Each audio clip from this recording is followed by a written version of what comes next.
네, 얼마 전에 큰 산불로 인해서 삶의 터전을 잃은 분들이 있습니다. 그 지역을 살리기 위한 발걸음들이 이어지고 있는데요. 여러 지자체들과 기관들이 마음을 모아서 그 지역을 돕기 위한 여러 가지 모임들이 이뤄지고 있습니다. 하지만 성금보다 더 중요한 건요, 그 지역을 다시 사랑해주는 마음, 그렇기 때문에 다시 찾아가주는 그 따뜻한 마음이 더 중요하지 않을까 하는 생각을 하거든요. 그런 따뜻한 마음들을 모아서 오늘도 인생 책방 시작해 보겠습니다. 책방주기 이지혜입니다. 책책책 인생 책책 책비싸 책수의 권진영입니다. 안녕하세요. 프로 주식 탐험가이자 기술, 인문, 비즈니스 세 분야에서 글을 쓰고 있는 작가 이시안입니다. 네, 고전을 함께 읽는 시간입니다. 이시안의 고전 읽기. 오늘은 어떤 고전 만나볼까요? 오늘은 한 사람의 인생을 갈아 넣었다라는 표현이 딱 맞는 고전인데요. 이 사람이 이 작품을 완성할 때까지 60년이 걸린 작품입니다. 오늘 소개해드릴 작품은 괴테의 파우스트입니다.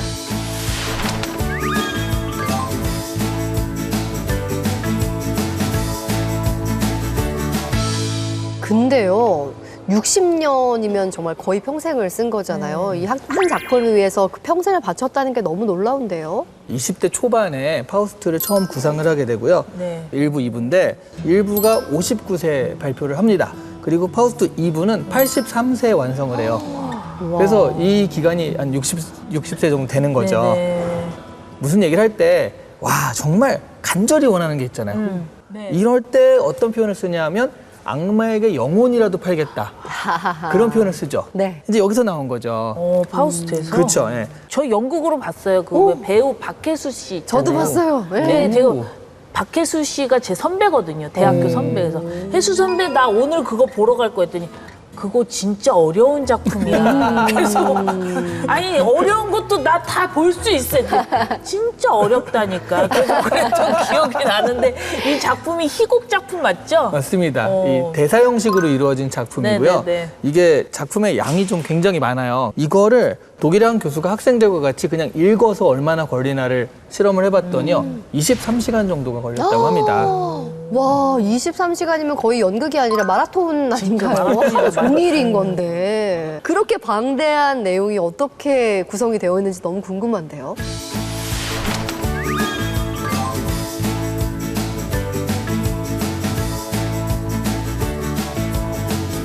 뭐냐면 악마와의 계약입니다.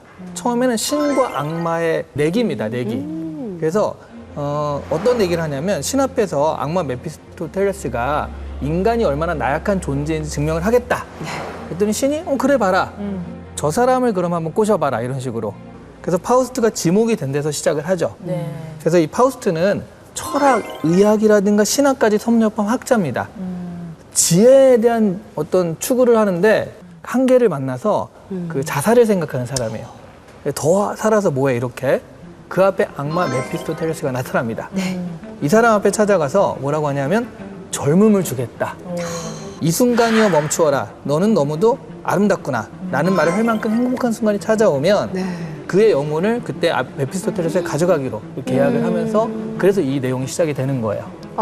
그 계약 내용이 너무 잔인한 것 같아요. 진짜 잔인하다. 그쵸. 어떻게 보면 가장 행복한 순간에 끝나는 거잖아요. 모든 게. 그러니까요. 근데 뭔지 공감할 수 있을 것 같아. 모든 게 다 완벽한 순간, 와, 이것만 지킬 수 있으면 얼마나 좋을까. 이런 생각 누구나 다 한 번쯤 하지 않나요? 맞아요. 그렇죠. 그 욕망이 쭉쭉쭉 하다가 어느 순간 정점에 이를 때 이때가 사실 제일 위험한 거잖아요. 네. 파우스트는 바로 그 유혹을 향해서 자신을 던진 셈이 되는 거예요.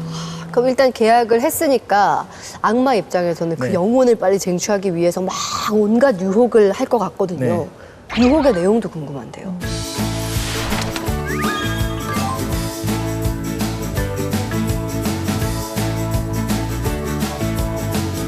일단 악마가 건넨 묘약을 먹고 파우스트는 젊어집니다. 그 사랑에 빠지죠. 그레텐과 또 이렇게 또 그렇고 그런 사이가 되고 말이죠. 네. 그런데 악마가 낀 것에 좋은 결과가 있을 수는 없잖아요. 파우스트는 그녀의 오빠를 죽이게 돼요. 그러다가 그레트에는 그러니까 자신이 낳은 파우스트의 아이를 죽이게 됩니다. 또 파우스트에게 받아서 어머니에게 건네준 수면제 때문에 어머니도 죽이게 돼요. 결국 감옥에 갇혀서 미치게 되는데 이 파우스트는 감옥으로 가서 탈출을 시키려고 해요. 네. 근데 여기서 그레텐이 미친 여자인 거잖아요. 네. 그럼에도 불구하고 탈옥을 거부합니다. 나는 내 죄값을 치르겠다. 이런 상황에서도 자기의 죄값, 죄책감, 양심 이런 걸 찾았기 때문에 그레테는 구원을 받아서 끝나는 게 1부의 줄거리예요. 그리고 2부로 가면 내용이 좀 달라집니다. 파우스트와 메피스토텔레스가 독일의 황제 앞에 소환이 돼요. 그래서 독일의 황제가 우리 재정적으로 파탄에 처했다. 그러니까 이거를 니네가 구할 방법을 찾아라. 그래서 집회를 발행하면서 그걸 해결을 합니다. 그러니까 다른 과제도 또 줘봐요. 그리스의 미녀, 대표 미녀 하면 헬레나거든요. 그래서 헬레나를 내놓으라고 그래요. 네. 얘네들한테. 근데 그걸 또 찾아옵니다. 근데 그때 또 파우스트가 약간 금사빠 기질이 있어가지고요. 헬레나를 보고서 또 그녀를 이렇게 취하게 되는 결혼을 해요. 오이포리온이란 아들까지 낳아요. 근데 이 오이포리온이 그 날개를 갖고서 이카루스처럼 하늘을 날겠다고 하다가 떨어져서 죽게 되거든요. 그래서 결국 헬레나도 오이포리온도 다 떠나고 파우스트 홀로 남게 됩니다. 그게 2부의 내용이에요. 학문, 사랑, 정치, 기술 여러 가지 것들이 있는데 새로운 욕망들을 경험하고 그것들을 성취하려고 하지만 결국엔 또 그냥 파국이거나 실패로 끝나는 그런 내용들이 또 2부의 내용이에요. 근데 왜 파우스트는 이렇게 새로운 것을 계속 시도하는 거예요? 이게 악마의 유혹인 건지 아니면 나의 욕심인 건지 그게 또 궁금하네요. 그러니까 사실 따지고 보면 굉장히 좋은 말씀을 해주신 네. 건데 그 악마가 와가지고 야 너 이거 할래? 라고 한 것도 있지만 스스로 내가 이걸 가지고 싶다라고 간절히 원한 거잖아요. 네. 우리 욕망은 누가 이렇게 옆에서 아무리 유혹한다고 해서 하는 게 아니라 결국 나의 어떤 책임이다. 나의 것이다. 이런 얘기가 되는 것 같아요. 근데 그 대부분의 시도의 결말은 파멸인 건데, 야, 어떻게 되는지 궁금한데요. 마지막 이야기 들려주세요.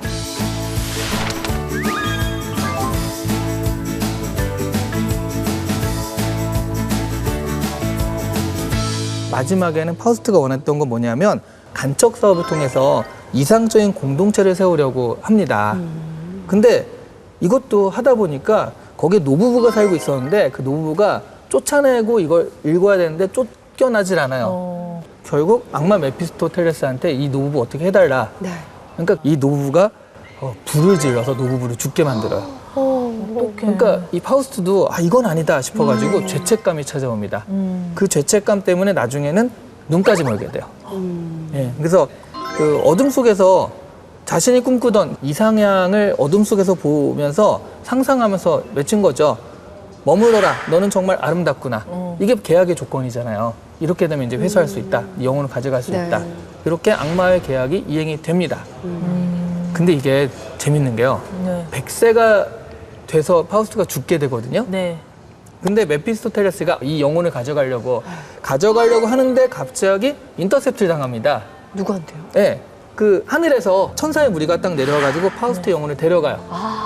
결국 파우스트도 마지막 그런 죄책감을 가지고서 네. 이렇게 했잖아요. 네. 그것 때문에 파우스트도 영혼이 구원받게 되는 거예요.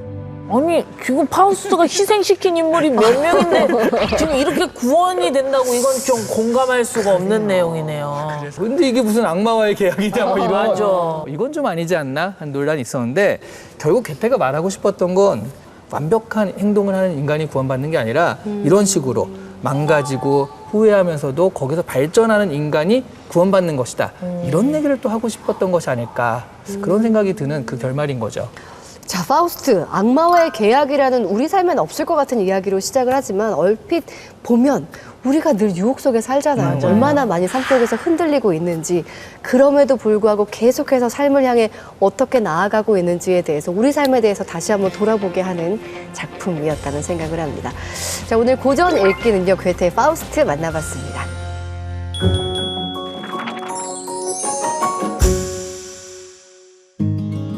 책과 인생 이야기 함께하는 인생 책방, 오늘 모실 주인공은요, 다산 정약용 하면은 가장 먼저 떠오르는 분입니다. 실학의 정신과 유학의 가치를 전하고 계신 분이시죠. 다산연구소 박성무 이사장님 나오셨습니다. 어서 오세요. 안녕하세요. 네, 반갑습니다.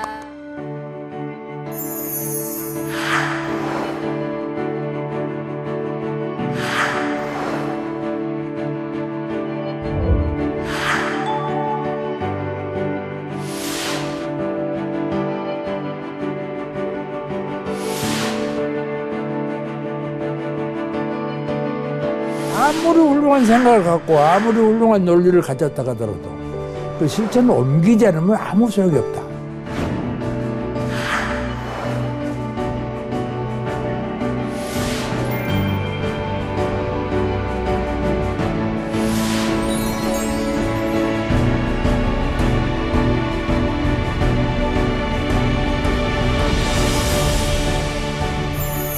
야, 이사장님께는 뭔가 이렇게 묵향이 확 배어 나오는 것 같은 느낌이 듭니다. 유학자 같은 느낌도 있으시고 사극에 나오실 것 같은 맞아요. 분이신데. 근데 시작부터 약간 벽이 느껴져요. 아니, 5살 때부터 천자문과 한자를 배우셨다면서요? 어려서부터 한문을 읽었다. 네. 이렇게 하면 맞지만은 뭐 4살인지 5살인지 나는 그 기억은 없어. 다만 어려서부터 우리 증조 할아버지는 지금 인명사전으로도 올라 있는 전국적으로 알려주는 참 한학자였고. 한학자셨군요. 근데 그 우리 할아버지도 뭐 이렇게 구식 가 쓰고 머리 상투 꼽고 이렇게 그야말로 전통적인 유학자로서의 모습을 그대로 지니고 있습니다. 네. 다만 우리 아버지는 이제 애정 때 살으신 분이기 때문에 뭐 머리는 깎고 네 그렇지만은 항상 옷도 한복만 입고 두루마기 입고 양복이나 구두를 신어보지 않은 우리 아버지요. 그렇기 때문에 그분들은 대화의 내용이 전부 그 유학에 가는 거, 한문에 가는 거. 어려서 그 분위기 컸으니까 어려서부터 그러니까 저는 한자를 배우고 익혔어. 네. 그게 5살인가 6살인가 내가 구분할 수는 없어요, 지금. 자, 지금부터는 다산연구소 박성모 이사장님의 인생책과 함께 인생 이야기 나눠볼까 하는데요. 자, 오늘 인생책으로 정해주신 책은 바로 이 책입니다. 나의 어머니, 조선의 어머니. 어떤 책인지 만나보고 올까요? 조선시대 인물 33인이 남긴 자신의 어머니에 대한 회고를 엮은 책, 나의 어머니, 조선의 어머니. 김만중, 율곡 이이, 청맹리 이황까지 조선의 선비들을 잇게 한 단 한 사람을 꼽으라면 바로 어머니였을 겁니다. 이 책은 단순한 효의 이야기를 넘어 모성의 힘, 교육의 의미, 그리고 한 시대를 이끈 조선 여성들의 존재를 고스란히 전하고 있습니다. 네, 우리가 어머니라는 단어에는 다 약해지는 것 같아요. 어머니라는 말만 들어도 어머니, 어머니, 어머니 3번만 해도 뭉클하면서 눈물이 날 것 같거든요, 저는. 맞아요. 근데 정말 어머니는 위대하다는 말 다들 많이 하잖아요. 이 책을 읽으면서 다시 한번 느꼈습니다. 아, 지금 엄마들 슈퍼맘들이라고 하는데 이게 지금 엄마들 얘기가 아니었구나. 과거에 저 조선시대에도 남편 내조에 아이들 육아에 아이들 교육 책임지면서 시부모 봉양까지 했던 슈퍼맘들이 이때도 있었구나라는 생각을 좀 하게 됐습니다. 맞아요. 저도 이 책을 읽으면서 한편으로 좀 안타깝기도 했어요. 왜냐하면 그 시대에 우리 어머니들은 너무 희생만 하신 것 같아서 누구의 아내, 누구의 어머니로 늘 열심히 희생만 하신 것 같다. 이런 생각이 들더라고요. 네. 사실 그게 그 시대의 구조적인 한계긴 하죠. 네. 그 여성은 조력자로서만 존재하고 하나의 그 메인스트림이 될 수는 없었는데 네. 다만 이 책의 의의는 그런 것 같아요. 그러니까 그 조력자가 정말 아무런 기록도 흔적도 없이 그러니까 누가 있었는지도 모른 채 사라질 수도 있었는데 네. 이 책에서 그 부분이 드러나잖아요. 어머니들의 헌신과 어머니들이 어떻게 살아왔고 아이들을 어떻게 길러내는지. 그래서 이런 기록이 남아있고 그래서 이 책으로 볼 수 있다는 것 자체가 이 책의 굉장히 큰 의의라고 생각을 합니다. 맞아요. 위대한 어머니들의 이야기를 따라가다 보니까 이게 과거의 이야기, 단순한 추억이나 회고가 아니라 정말 이 시대를 이끄는 뿌리라는 생각이 들더라고요. 근데 이 귀한 책을 엮으신 분이 우리 박성모 이사장님이십니다. 세 분을 지금 이야기를 들으면서 네. 야, 그래도 이 책에 대해서 그래도 가치를 좀 인정하는 사람도 있구나. 난 우선 그게 기회. 네. 이 책이 막 나왔을 때 어떤 분이 서평을 썼어요. 이분이 제목을 해요. 고난도의 독법이 요함. 그냥 적당히 읽으면 이 책 아주 우습게 볼 수 있는 책이다 그거예요. 이 옛날에 어머니들은 아버지, 할아버지 아니면 가족들은 종아니냐 종. 이거 보면 종으로 나오거든 실제로. 모든 일은 어렵고 괴로운 일은 다 도맡아 사고 아무 무슨 고난도 없는 것 같고 그야말로 주부로서의 고난이 있는 게 아니라 주부라는 이름의 종. 밥 짓고 빨래하고 애들 키우고 이렇게 해서 이걸 그렇게 봐버리면 지금 시대에 이 무슨 가치 있는 책이냐. 이 속에는 그 예상과 다른 뜻이 들어있다. 그래서 고난도의 독법. 이 읽을 때에 아주 그 의미를 찾아내서 어렵게 읽어야 할 책이다라고 그 제목을 그렇게. 그러시군요. 내가 그걸 보고 깜짝 놀랐어요. 보통 조선시대면 아주 대표적으로 남존여비. 아주 상용 쓰는 말. 남자는 높고 여자는 낮다. 남존여비다. 여러분들이 그걸 내가 좀 설명을 해야 되겠다. 절대 남존여비가 아닙니다. 그래서 서양하고 비교해 보더라도 우선 여자가 시집을 가면은 결혼을 하게 되면은 남편 성을 따라가 볼잖아요. 네. 우리 조선이라는 나라는 시집 와서 자기 본가의 성을 절대로 없애지 않습니다. 반드시 여성은 성씨를 그대로 유지해. 남자의 귀속되는 나라의 부장품인 것이 아니다. 네. 주체성을 반드시 인정한다. 우리가 모르고 그런 거예요. 그리고 이 책을 읽어보면 알겠지만은 네. 거의 어떤 경우는 여성이 절대적이잖아. 가정사를 전부 다 자기가 해결하지 여성의 주체성을 절대 상실하지 않아. 그러네요. 우리가 조선시대의 오해를 좀 하고 있었네요. 이 책이 처음 나온 게 1998년이더라고요. 거의 20년이 지난 이 시기에 다시 펼쳐보게 되는 게 지금 우리 사회에 어떤 이야기들을 남기게 될까 너무 기대가 되는데요. 지금부터는 우리 박성무 이사장님의 키워드를 통해서 하나하나 살펴보겠습니다. 자, 첫 번째 키워드는요, 바로 어머니로부터입니다. 자, 조선시대 위인들이 남긴 글들을 보면요, 어머니라는 존재가 단순히 뭐 나를 보호해주는 존재라는 걸 좀 넘어서 삶의 방향을 안내해주는 안내자면서 나침반 같다는 생각이 좀 들더라고요. 선생님 보시기에 이 조선시대 어머니들은 자식들에게 어떤 존재였다고 보세요? 어머니가 가정은 기둥이지. 기둥. 아버지가 기둥이 아니라 보통 아빠가 대들보 이렇게 생각하잖아요. 아빠가 집안은 네. 집안의 가장이고 어른인데 이 글을 보면 이 글들을 보면은 아버지가 없으면 가정이 될 수 있어. 어머니가 없으면 가정이 되더라. 맞아요. 여기 보니까 그렇게 보면은 진짜 어머니가 가정의 기둥이다. 기둥이다. 또 자녀들은 어머니를 보고 자란다.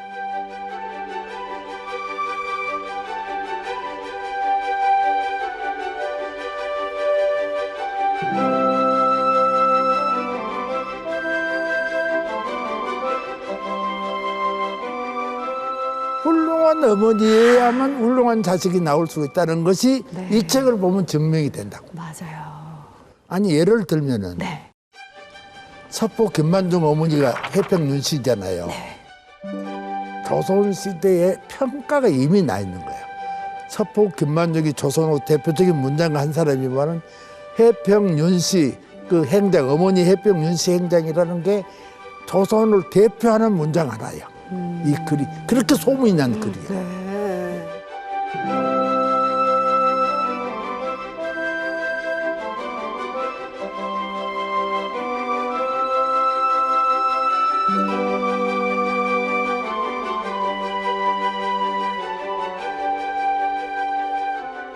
지금 읽어봐도 참 기가 막히게 잘 썼어.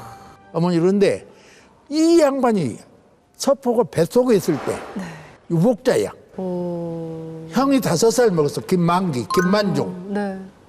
두 형제가 아들이 5살 먹고 하나는 뱃속에 있을 때 병자호란 일어나서 20대의 서포 김만중 아버지 진사. 아이고. 진사를 문과도 아직 못했어. 나이가 네. 어려서. 강화도가 함났을 때 순제를 했어. 아이고. 유복자로 태어난 사람이 서포 김만중. 그러니까 아버지 없이도 어머니의 가르침을 받아서 네. 바로 그것만 보면은 우리가 아버지 없이도 가정은 제대로 될 수 있지만은 네. 어머니 없으면 우선 자식 키우는 데부터 난관에 공탁이 벌어. 맞아요. 그래서 여자가 부인이지 어머니가 가정의 기둥이다. 어머니가 어떤 역할을 하느냐에 따라서 집안이 잘 되냐 못 되냐가 결정이 될 수가 있다. 맞습니다. 그러니까 이 책만 봐도 막 진짜 한 분 한 분이 다 너무 위대하시잖아요. 그러면 우리 이사장님께서 개인적으로 아 요런 어머님이 우리 어머니셨다면 하는 어머니 계세요? 아이고, 내가 그런 생각을 해. 네. 우리 어머니가 1918년생이거든. 지금 100 몇 살 되셨잖아요. 네네네. 우리 아버지는 1917년생. 어찌 말하면 3.1운동 직전이지. 네, 1919년이니까. 근데 뭐 이렇게 합방이 되니까 학교가 있었고. 네. 우리 어머니는 뭐 다를 안 다니고 초등학교 3학년까지가 다니셨대요. 우리 어머니는 글씨는 알았어요, 한국. 그래서 그렇지 않아서 어머니가 무슨 역사나 뭐 이렇게 뭐 알아가지고 아들들에게 가르쳐 줄 못했어. 그래서 이 책을 보면 그 어머니가 글 잘해가지고 아들, 딸을 가르치고 막 했잖아요. 네. 사소경을 어머니가 가르치고 그래서 그런 거 보면 내가 아, 우리 어머니도 글을 좀 아시는 분이었으면 어떨까 하는 생각이 드는데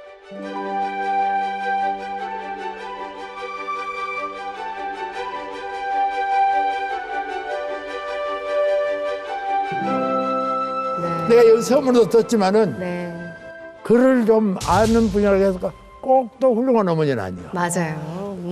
난 놓고 교육자도 모르는 우리 할머니. 나는 할머니 밑에서 큰 사람이야. 난 놓고 교육자도 모르지만 그러니까 이 어머니는 글을 잘한 것도 좋아. 글을 모르더라도 어머니 역할만 제대로 하면 훌륭한 어머니가 될 수 있어. 맞습니다. 난 우리 할머니를 비교하면 금방 할 수가 있어. 그러니까요. 자식을 사랑하는 건 지식으로 하는 게 아니기 때문에 그래, 그런 그래. 거란 생각이 드는데요. 지식하는 거 아니란 말이야. 맞아요. 근데 저는 사실 조선시대 어머니 하면 이분이 가장 먼저 떠오르거든요. 아마 많은 분들이 그럴 텐데 율곡이 어머니 신사임당을 빼놓을 수가 없습니다.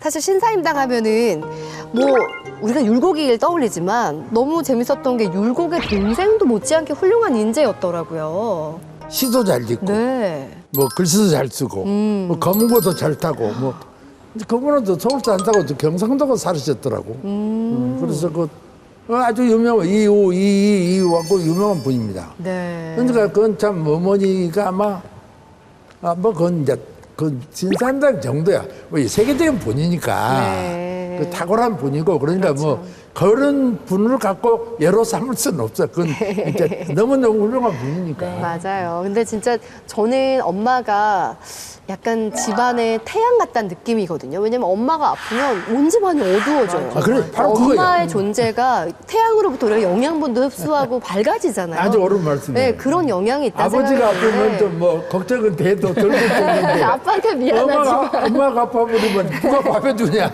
맞아요. 태양 같은 존재인 거죠. 근데 정말 어머니 한 사람으로부터 오는 영향이 얼마나 큰지를 우리가 이 책을 통해 볼 수가 있잖아요. 뭐 가정의 분위기라던가 뭐 삶의 태도라던가 그 집안의 정신까지 바꿔놓는 힘은 결국 어머니로부터 나온다. 아버지들 섭섭해하시면 안 됩니다. 그래서 시골 말로 네. 그 집안은 뭐 혼담이 오고 가고 그러면 아, 그 집 가품이 어떤고? 아, 가품이 좋다고. 부모님은 어떠신가? 그 분위기라든가 네네. 그 격조.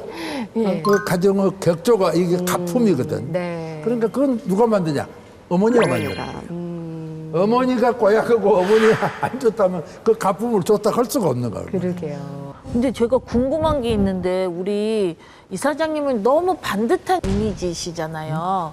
반듯한 선비 이미지. 반듯하기는. 네. 근데 그건- 제가 이렇게 조사를 해보니까 대학 시절에 감옥도 다녀오시고 어머니 속을 꽤 썩이셨다고 하는데 진짜예요? 진짜요? 우리 시대가 네. 내가 고등학교 3학년 때 살고 해. 아. 그때부터 이제 이승만이 쫓아내기 데모를 시작했어. 그래서 내가 국회 88년은 국회 들어오는데 그 동안에는 내가 교사 시절도 있고 뭣도 오고 했지만은 항상 반정부 투쟁. 내가 대학 때도 3번이나 구속이 됐어. 한일회담 반대 육상. 우리가 했던 건 지금 먹게 다 올랐어. 내가 이제 조금 말씀을 드릴 수 있다면 나는 데모를 하면서도 책을 보고 한문을 배우고 연구를 하고 이거 이어졌기 때문에 지금 오늘로 있는 거예요. 그러니까 나는 매우 가격한 사람이고 내가 국회에 있는 동안에서 8년 동안 야당만 했을 정말 공무원들이 국회 오면 내 질의가 질문이 시작되면은 펄펄 떨어져.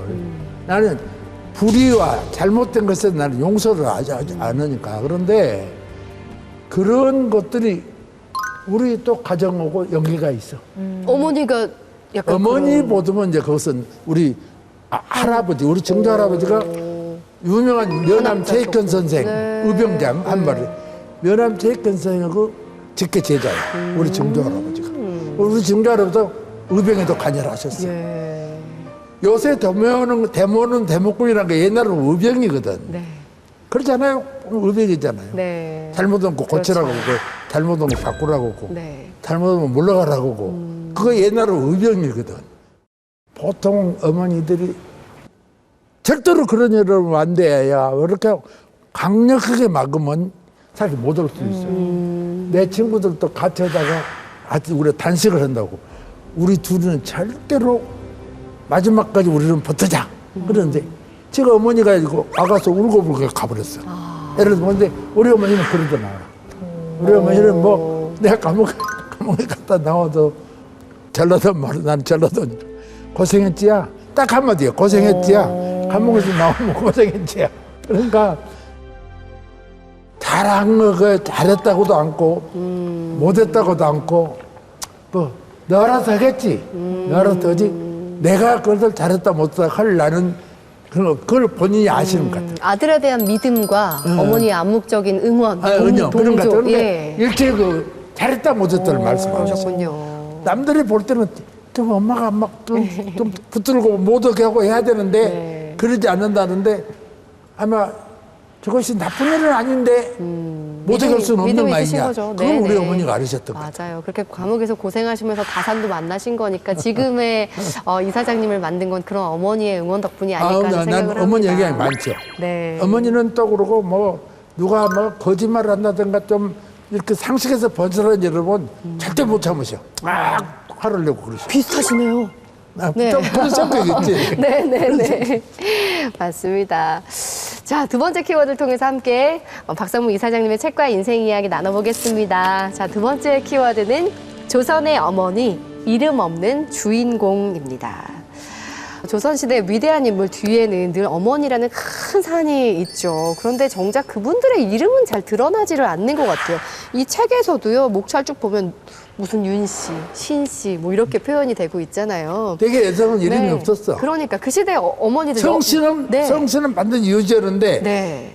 옛날에 호적제도가 없기 때문에 그렇죠. 나주댁 이렇게 이름을 하는 쓸 거죠. 필요가 없고 네. 그냥 김씨, 이씨 하면 본 어디, 본관, 뭐 해평윤씨, 뭐 파평윤씨 이렇게 하면 뭐 그러잖아요. 미랑박씨 맞습니다. 이렇게 하면 특정이 돼. 특정이 되니까 이름이 없는데 여기 이 책에 특히 이제 그런 유명한 어머니를 내가 주로 뽑아서 이제 썼기 때문에 네. 아들 뭐 오영자가 다 문과에 급제한다든가 심지어 딸까지도 뭐 글을 잘하고 연천 홍석주 어머니 있잖아요. 그분 얘기를 좀 하고 싶은데 저는 이분 얘기가 너무 유독 마음에 남았거든요. 그러니까 말씀하신 연천 홍석주 어머니인데 탁월한 문장력을 가지고 있는 분이셨는데 글 짓는 건 부인의 일이 아니다라고 말씀하시면서 절대 종이에 글을 쓰지 않으셨다고. 집에 네. 시집 와갖고 10년 동안 그 집에서 우리 며느리가 글을 아는 며느리인 줄 몰랐어. 다 숨기고 그 애들을 가르치는 것도 네. 딱 불 끄고 여기다 가리고 나서 시부모들이 모르게 가르쳤어. 그러니까 시대가 허락을 안 하니까 허락을 하지. 알아도 모르는 척하고 안 쓴 척하고 그러셨던 건데 정말 진짜 그랬을 것 같아요. 그렇기 때문에 좀 자신의 능력을 감추고 좀 그렇게 있었던 뛰어난 여성들도 꽤 많았을 것 같아서 좀 아쉬운 마음이 있어요. 그 어머니 서씨 네.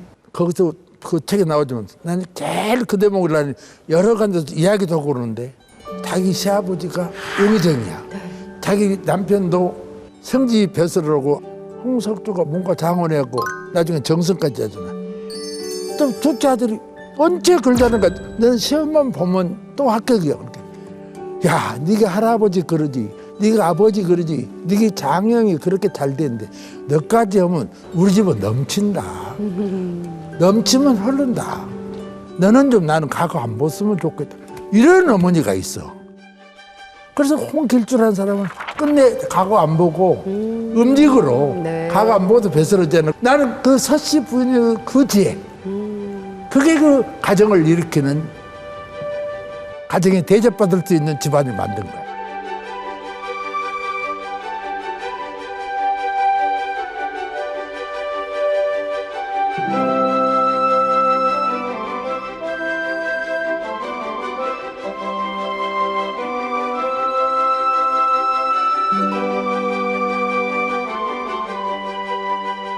넘쳐 흐르는 걸 경계하는 어머니도 대단하고 그걸 따르는 아들도 아들도 대단한 것 딸도 같아요. 예전에 비하면 요즘은 정말 고생하는 게 교육이잖아요. 헬리콥터 맘이라고 에어배 딱 붙어가지고 라이딩하고 맞아. 힘들게 교육을 하는데 여기 나오는 어머님들의 교육은 훨씬 조용하고 한 걸음 떨어져가지고 지켜봐주는 느낌이 좀 있거든요.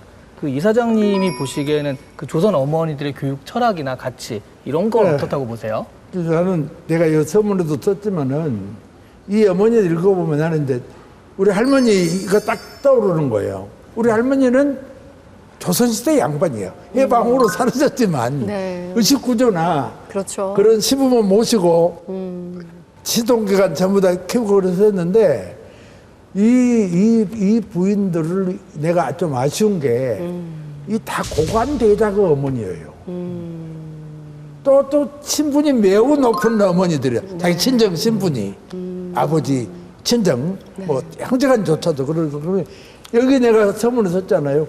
정말 평범한 가정의 부인들의 그 썼으면 더 재미가 있는데 그런 기록이 없어. 이게 아들의 기록이잖아요. 어머니에 그렇지. 대한 아들의 기록이다 보니 그런 평범한 분들의 기록이 안 남아있는 아니, 거예요. 평범한 집에는 아들이 네. 글도 못 쓰고 그렇죠. 또 책도 못 내고 네. 그러니까 없어 자료가.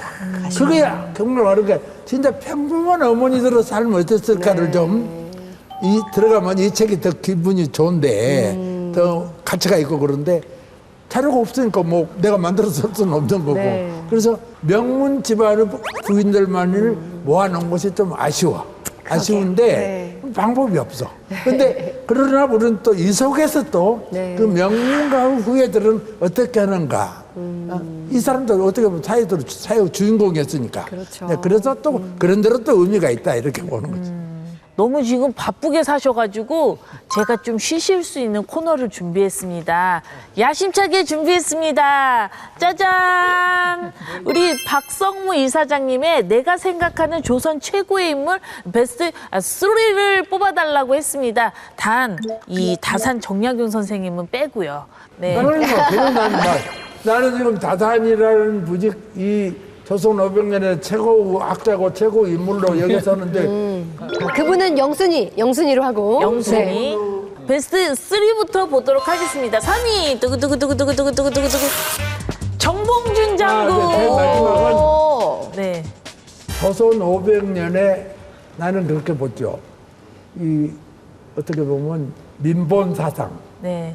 조선은 이제 민주주의란 말을 없어요. 민본 사상이라고 해요. 네. 백성이 근본이다. 그렇죠. 이 민본 사상이 가장 지금 진보적인 논리예요. 조선 시대로 보면은 민본 사상을 가장 예리하게 분석해 낸 분이 다산 정약용인데 그 논리를 삶에서 사회에서 국가에서 실천을 옮긴 분이 전봉준. 그래서 나는 다산의 사상, 전봉준 녹두 행동. 행위가 있지 않고는 역사는 발전을 못하니까. 행동파 의병장이잖아요. 그래서 난 네. 이 나라의 민본 사상을 실현하기 위해서 행동으로 옮긴 분이 바로 나는 전봉준 장군이다. 저분이야말로 조선을 대표하는 혁명가다. 네. 우리 국민들이 아니면 앞으로 미래 세대가 한 인간을 모델로 삼으려고 하면 나는 추천할 때면 나는 전봉준 장군. 그 정도로. 자, 그럼 베스트 2위 보도록 하겠습니다. 2위는 율곡 222. 그리고 예. 율곡 선생은 이제 우리 조선이라는 게 주장한 게 있잖아요. 네. 성리학. 네. 성리학을 성리학대로만 해갖고는 한계가 있다. 율곡은 성리학자고 성리학 논리를 가장 높이 평가하는 분 중에 한 분이면서도 철학과 저분의 사상에는 개혁이라는 걸 들어갔어요. 우리는 개혁이라는데 제한부는 경장이라고 써요. 율곡은 경장 사상을 고치고 바꾸자. 지금 조선 500년에 최초로 저 밑으로 다산이 나오고 이제 전봉이 나오지만은 학자로서 경장 개혁을 앞세운 분이 바로 율곡 선생님. 뭐 학문으로서 최고고 거기에 주자학에서 성리학에서 그렇게 강조하지 않았던 개혁의 논리, 경장의 논리를 주장했던 분이 율곡 선생님. 그러니까 율곡 선생은 그런 거 논리를 가진 학자이기 때문에 우리 조선에서는 대표적인 학자다. 나는 그렇게 보는 거죠. 그 다음에는 마지막 볼까요? 1위? 마지막 그걸 보세요. 네, 조선 최고의 인물 1위입니다. 1위는 퇴계이환. 오. 같은 시대입니다. 그러게요. 율곡보다 35살 더 자신 이가 태계입니다. 오. 태계가 23살 때 58세의 도산 안동, 지금 안동군이지 예안이지 그 당시에 예안에 계시는 노학자 찾아가서 이틀 동안을 둘이 학술 토론했어요. 나중에는 이제 자주 만날 수는 없으니까 편지로 주고받으면서 나는 이게 우리 조선 학술사에서 참 매주 아름답게 생각했어요. 둘이 어떻게 보면 우리 조선을 대표하는 학자가 두 분인데 두 분이 만났단 말이에요. 한 분은 노학자고 한 분은 청년학자고 그럼 이 양은 어떤 분이냐?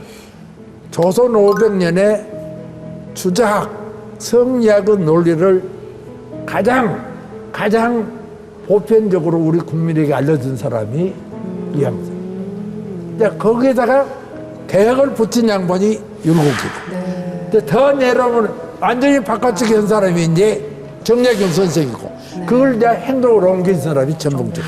그렇게 연결이 되는 거예요. 그래서 대표적인 학자로는 난 태계와 율곡, 그 다음에 정약용 세 분을 쓰는데 정약용을 빼라 그러니까 행동가 전봉준 장군을 이어서 이 세 분이 내가 모델로 여기는 조선 학자들이다. 태계는 이 주자학이라는 것이 어떤 것인가를 우리 조선에다가 가르쳐준 그런 대표적인 학자, 정리학자다. 네, 지금까지 조선 최고의 인물을 되새길 수 있는 좋은 시간이었습니다. 감사합니다. 네. 뭐 1, 2, 3위를 봤지만 사실 우리 이사장님의 마음속 영순이 저희가 모두 알고 있습니다. 정약용. 지금부터는 이분에 대한 얘기를 좀 이제 마음껏 하실 수가 있을 것 같은데 마지막 키워드 볼까요? 네, 마지막 키워드는 바로 다산 나의 길입니다. 이사장님께서는 평생 다산 정약용의 사상을 연구하고 또 그 정신을 전해주고 계시잖아요. 근데 사실 이렇게 조선시대에 훌륭한 인물들이 많은데 그 많은 인물들 중에서 왜 다산 정약용 선생님께 이렇게 마음이 가시는 걸까요? 내가 다산 선생만 연구한 거 아니야. 저분들도 다 연구를 하는데 네. 저분들의 연구에서 우리가 지금 받아들여야 할 우리가 활용해야 할 지혜 이런 것이 하나나 둘 있다고 하면 다산에 와서 보면은 10개, 20개가 있는 거예요. 다산을 더 많이 책을 읽어야 되고 더 많이 공부할 수밖에 없어. 그러면 다산을 처음 만난 게 언제세요? 아니, 그러니까 다산을 처음 만났다고 하는 것을 내가 기억할 수 없지만은 뭐 본격적으로 다산을 연구했다고 하면 그 대학원 지도 교수가 나에게 대학원을 오도록 권장을 했어요. 어느 날 저를 부르더니 자네는 한문을 잘하지 않는가? 자네가 대학원에 들어와서 한국 법제사를 하면 법제사를 하는 그 다산의 경세입가라는 책이 바로 법이에요. 다산은 목민심에서도 당시에 어떻게 보면 법이라고, 행정법이라고, 법이라고 그래서 법제사를 연구하라고 하니까 가장 쉽게 접근할 수 있는 곳이 다산이라는 거예요. 그래서 이제 목민심에서도 읽어보고 경세법 읽어보고 그것만 읽으니까 다산 여러 책을 읽어보니까 이게 신천지가 안전에 전개되는 거예요. 이런 논리들이 있는데 우리 다 함으로 돼갖고 그때만 해도 거의 번역서가 없기 때문에 원문을 제대로 읽을 수 없으면 연구도 불가능하다고. 나는 다행히 좀 읽을 수가 있어가지고 시작해서 읽어보니까 이게 정말 신천지가 그 안에 들어있는데 이제 거기서 이제 빠지기 시작해서 결국 내가 다산 정략용어 법사상이라는 제목의 논문을 2년 동안 대학원에서 쓰고 이제 그 쓰고 나니까 세상에서는 이제 뭐 논문을 써달라고 다산에 대한 논문을 써달라고 청탁이 오고 뭐 학회지 같은 데서 그러니까 그냥 은근히 다산 연구자가 되고 어떻게 보면 다산 전문가가 되고 그런 과정에서 유해지 보는 편지 번역하면서 이제 완전히 이제 다산 전문가로 이제 됐죠. 예전에는요, 어머니들이 한우물만 팔아 그랬거든요. 근데 요즘 같은 세상에선 너무 많은 지식들과 뭐 정보들이 있기 때문에 한우물만 파기 굉장히 어려워진 것 같습니다. 하나에 빠져서 평생을 깊이 연구한다는 게 지금 시대엔 쉽지 않겠다 싶은데 이사장님께 이게 어떤 의미일까요? 혹자는 뭐 다른 공부는 않고 다산만 공부했다고 이렇게 말할 수 있는데 다산을 또 제대로 보려면 그 옆에 책들 이러면 아니, 다산이 혼자 다산이 된 거 아니잖아요. 그렇죠. 그게 성호 이익도 있고 관객 유영원도 있고 뭐 그런 분들도 또 봐야 다산 사상이 거기서 흘러나왔으니까 네. 그것도 봐도 여러 사람을 봐야 되는데 이제 그러다 보니까 뭐 다산에 관한 논문을 쓰고 다산에 대한 책을 내다 보니까 다산만 파고 들어간 것 같지만은 반개를 다 보죠. 반개를 보지만은 그러나 결국은 내가 집중적으로 다산을 연구한 것이 지금 어쨌든 간에 다산 연구자로서 이름을 얻게 된 계기. 지금도 나는 공부를 하는 분들은 그렇게 해야 된다라고 내가 후배들은 권하고 싶어요. 제가 오늘 인생책으로 나의 어머니, 조선의 어머니 들고 오셨는데 이 책을 통해서 꼭 전하고 싶은 메시지가 있다면 간략하게 정리해 주실까요? 지금 이 우리 어머니들이 예전에 비해서 뭐 학원 문제, 돈 문제가 있어가지고 예전에 어머니들이 없던 일들을 어머니들이 참 고생하고 수고가 많다는 걸 우리가 다 인정합니다. 그런데 문제는 잘나고 똑똑해서 높은 지위에 올라가고 돈 많이 버는 아들이 아니라 사람다운 사람으로 길러내는 것. 나라는 나라다워야 되고 사람은 사람다워야 되는데 나는 이 사람다운 사람이 되도록 어머니들이 자녀를 교육을 시켜야 되지 않냐. 그러려면 나는 어머니 스스로가 정말 사람다운 사람으로 되어가는 지혜를 가지고 있어야 된다.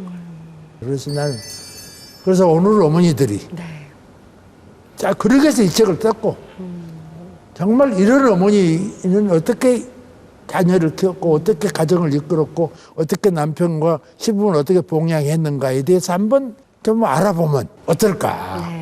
요즘 어머니들이 자기만 수고롭고 고생하고 옛날과 달리 힘든다고 생각 말고 더 힘들어도 어머니도 많으니까 옛날에 그런 어머니들의 지혜를 좀 얻는 그런 기회를 갖기 위해서 나는 이 책을 좀 읽어봤으면 좋겠다. 나는 그런 생각을 합니다.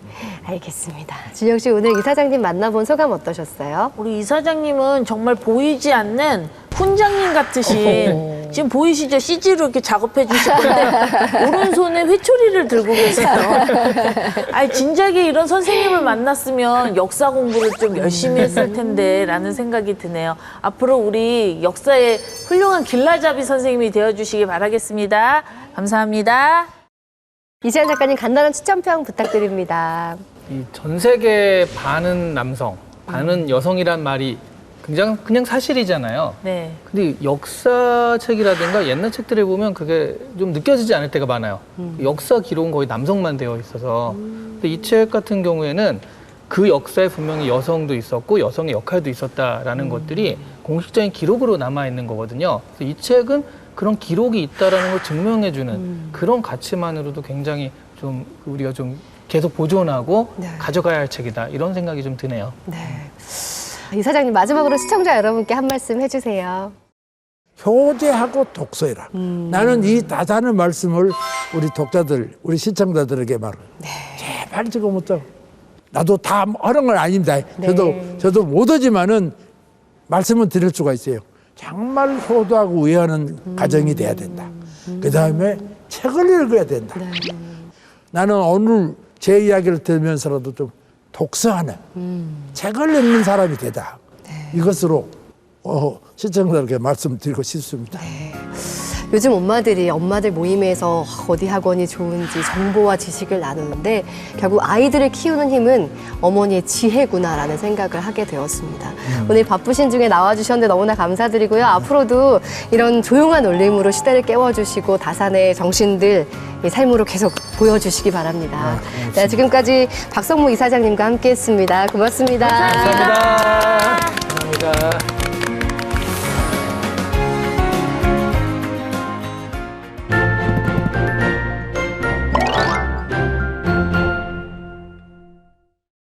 당신에게 음악은 어떤 의미인가요? 출근길을 함께하는 배경음악일 수도, 잊고 있던 감정을 깨우는 기억의 열쇠일 수도 있겠죠. 그 음악을 책으로 만난다면 어떨까요?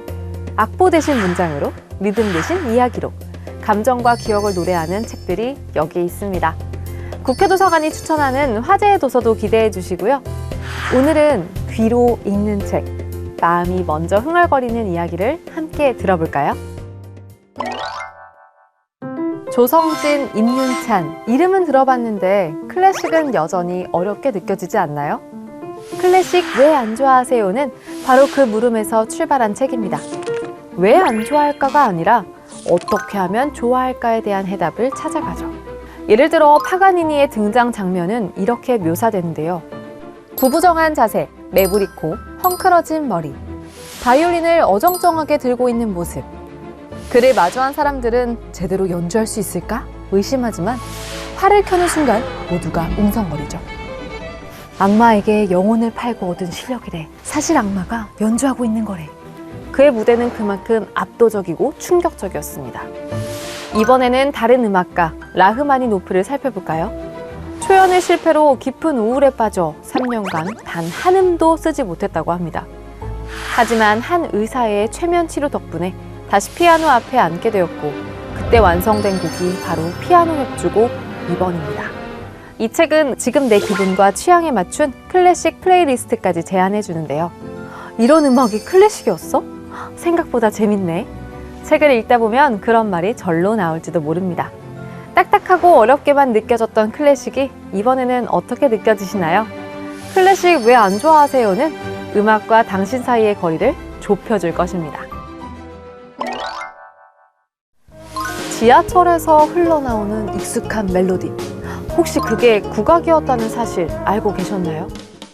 처음 만나는 국악 수업은 국악이 멀리 있는 전통음악이 아니라 지금 이 순간 우리 곁에서 살아 숨쉬는 음악임을 알려주는 책입니다. 아이돌 곡에 샘플링된 배치타, 글로벌 무대를 누비는 이날치와 악당 광칠까지 국악은 어느새 우리 일상에 스며들고 있죠. 책 속엔 인상적인 장면들이 가득한데요. 예컨대 절대 음감의 소유자였던 세종대왕. 한국 전통악기 편경의 음정을 듣더니 박연에게 이 칙이 높네 라며 날카롭게 지적했다고 합니다. 또 다른 인상적인 장면 중 하나. 진나라가 7개의 줄이 있는 칠현금을 고구려에 보냈으나 아무도 연주하는 법을 몰랐죠. 그래서 고구려의 양원왕이 소리내는 법을 아는 자에게 후한상을 주겠다고 하는데요. 그때 왕산악이 칠현금을 개량해서 새로운 악기를 만들었는데 그것이 바로 검은고라고 합니다. 이처럼 책은 총 40가지 주제를 통해 국악의 원리, 맥락, 철학을 흥미롭게 풀어냅니다. 국악은 왜 작곡가 중심이 아니었는지, 신화유와 재즈의 즉흥성이 얼마나 닮아 있는지, 아리랑이 왜 지역마다 다르게 불리는지 등 입문자도 부담 없이 읽을 수 있고 이미 국악을 알고 있는 독자에겐 새로운 관점에서 즐길 수 있도록 구성되어 있는데요. 처음 만나는 국악 수업을 통해 당신도 국악과 더 가까워지고 싶어질 겁니다. 뮤지컬. 그냥 봐도 재미있지만 알고 보면 더 깊이 감동할 수 있겠죠. 뮤지컬 탐독은 브로드웨이와 웨스트엔드를 중심으로 1950년대부터 2000년대까지 무대에 오른 21편의 작품을 선정해 그 창작 원리와 비하인드 스토리를 흥미롭게 풀어냈습니다. 예를 들어 에비타의 넘버, 또 다른 쇼케이스, 또 다른 방에서는 에바가 연인의 정부를 내쫓는 장면이 나오는데요. 이 노래는 단순한 상황 설명이 아니라 과거 자신이 버림받던 순간과 현재의 모습이 교차되며 감정의 깊이를 더해줍니다. 또한 렌트의 경우엔 오직 오늘뿐이라는 후렴을 통해 삶과 죽음에 대한 철학적 메시지를 던지는데요. 이 노래는 캐릭터의 외침을 넘어 우리 모두가 살아가는 방식에 대한 질문을 던집니다. 또 하나 흥미로운 사례, 유린타운은 유럽 여행 중 겪은 급박한 상황에서 영감을 얻어 탄생한 작품이라고 하는데요. 창작의 시작이 얼마나 일상적일 수 있는지를 보여주죠. 이렇듯 여러 작품을 연출가의 시선으로 설명하고 있어 뮤지컬을 눈앞에서 직접 본 것 같은 생생한 감정을 전달받을 수 있습니다. 이 책은 잘 만든 콘텐츠가 어떻게 수십 년간 사랑받는지, 그리고 뮤지컬이라는 장르가 왜 수많은 사람에게 감동을 주는지 그 이유를 보여주는 책인데요. 뮤지컬을 좀 더 깊이 이해하고 싶은 분들에게 뮤지컬 탐독을 추천합니다. 국회도서관과 함께하는 화제의 책. 첫 번째로 소개할 책은 이달의 심리학입니다. 봄이 오면 왠지 모르게 방 정리를 하고 싶어지지 않나요? 여름이 되면 괜히 분노지수가 치솟을 때가 있죠. 가을엔 문득 쓸쓸해지고 겨울엔 지나온 한 해를 돌아보며 묘한 안도감이 들기도 합니다. 이 책은 계절마다 우리가 겪을 심리를 설명하는데요. 시간이 쌓이듯 12달의 챕터를 통해 당신을 지탱하는 힘이 되어줄 겁니다. 다음으로 소개할 책은 난생 처음 운전인데요. 대중교통이 거의 없는 신도시로 이사하면서 7년 동안 묵혀뒀던 장롱 면허를 꺼내들고 운전대를 잡게 된 저자의 경험담이 담겨져 있습니다. 막상 운전을 하면서 즐거운 기억이 떠올랐다는 저자. 어릴 적 봉고차 안, 엄마의 티코, 차 안에서 들었던 노래와 여름 바다의 풍경까지. 이 책은 말해줍니다. 겁이 나도 괜찮다고. 천천히 나만의 속도로 나아가도 된다고 말해줘. 마지막으로 소개할 책은 나무들의 비밀스러운 생활인데요. 이 책은 나무 한 그루가 살아낸 시간과 그 안에 깃든 생명들의 숨결을 느낄 수 있습니다. 우리가 미처 알지 못했던 나무의 행동을 이해하게 만들고 귀 기울이게 만드는데요. 책을 읽고 나면 주변에 있는 나무들이 오래 알고 지낸 친구처럼 느껴질지도 모릅니다.